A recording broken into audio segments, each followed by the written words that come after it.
Hi students, I am back with another video on a very important topic, and that is format of a formal email. You already know that there are two types of emails, formal and informal, right? So today in this video we are going to talk about the format of a formal email, and we are going to discuss in detail how you are going to write the intro, and then the body, and then the closing of a formal email. So don't forget to watch the complete video. So the main goal of this video is that you will be able to know the format of a formal email, and you will also be able to write a formal email after reading and learning about the format, right? Okay, as you can see in this slide, that first of all you have to mention your email address in a proper format. For example, since you're writing a formal email, so you are not going to mention your actual name, right? So you are going to say or mention sender at the rate of abcmail.com. So you are going to write a kind of fake email address of yours, but you are going to mention a sender in your address. Then to whom you are writing the email, you have to mention that person's email address, since it's a formal email and you are going to write it in the exam. So you're not going to mention actually the name of that person. Instead, you are going to write receiver at the rate of xyzmail.com. So it will be very easy for you to remember. Then after that, you are going to mention the exact date, right? There are a lot of formats for the written representation of the date, so you can follow any one of them, but do stick to that, right? So as you can see in this you can email format, you can see them. First there is a date, and then the name, month of the name, then there is a comma, and then the year, and then the full stop. Be very particular about full stops and commas, right?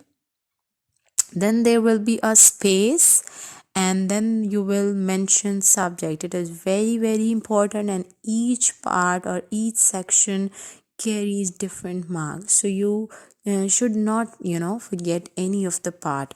Then there is a subject. For example, you are writing an email to your headmistress about establishment of a literary society. So you are going to mention it in your subject in a phrasal form, right?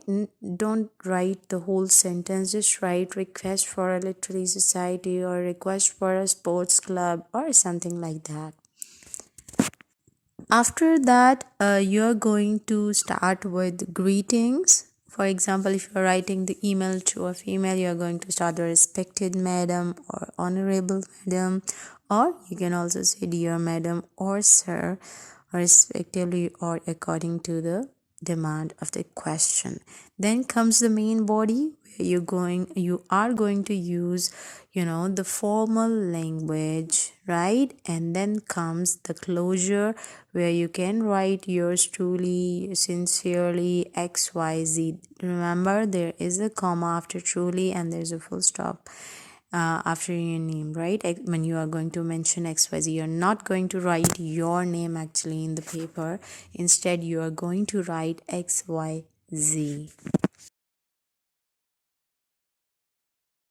Okay, so now right in front of you is the sample of a professional email that somebody has written to his boss. So as you can see, the beginning of first there is an email address of the sender, like who is going to send the email, and then there is an email address of a receiver. Then there is a date. Do give a little space between the email address of a receiver and the date, right? Then there is a subject, request for learning the importance of teamwork.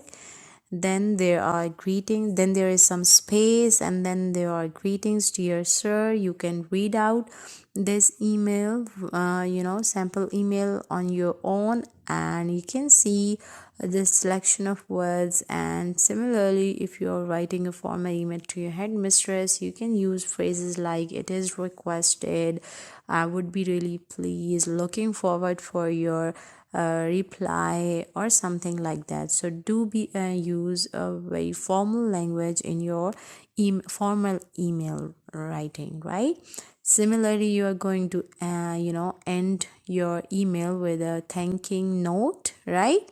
For example, in this example, you can read, thank you for taking the time to answer my questions, and I look forward to hearing from you. So you can write some good ending note like this, in which you will be thanking that person, and then you are going to end your email according to the given format. I hope it is clear to you.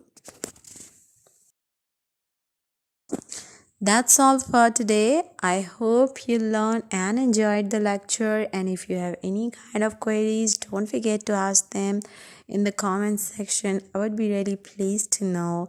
So have fun and don't forget to learn as well. Stay blessed.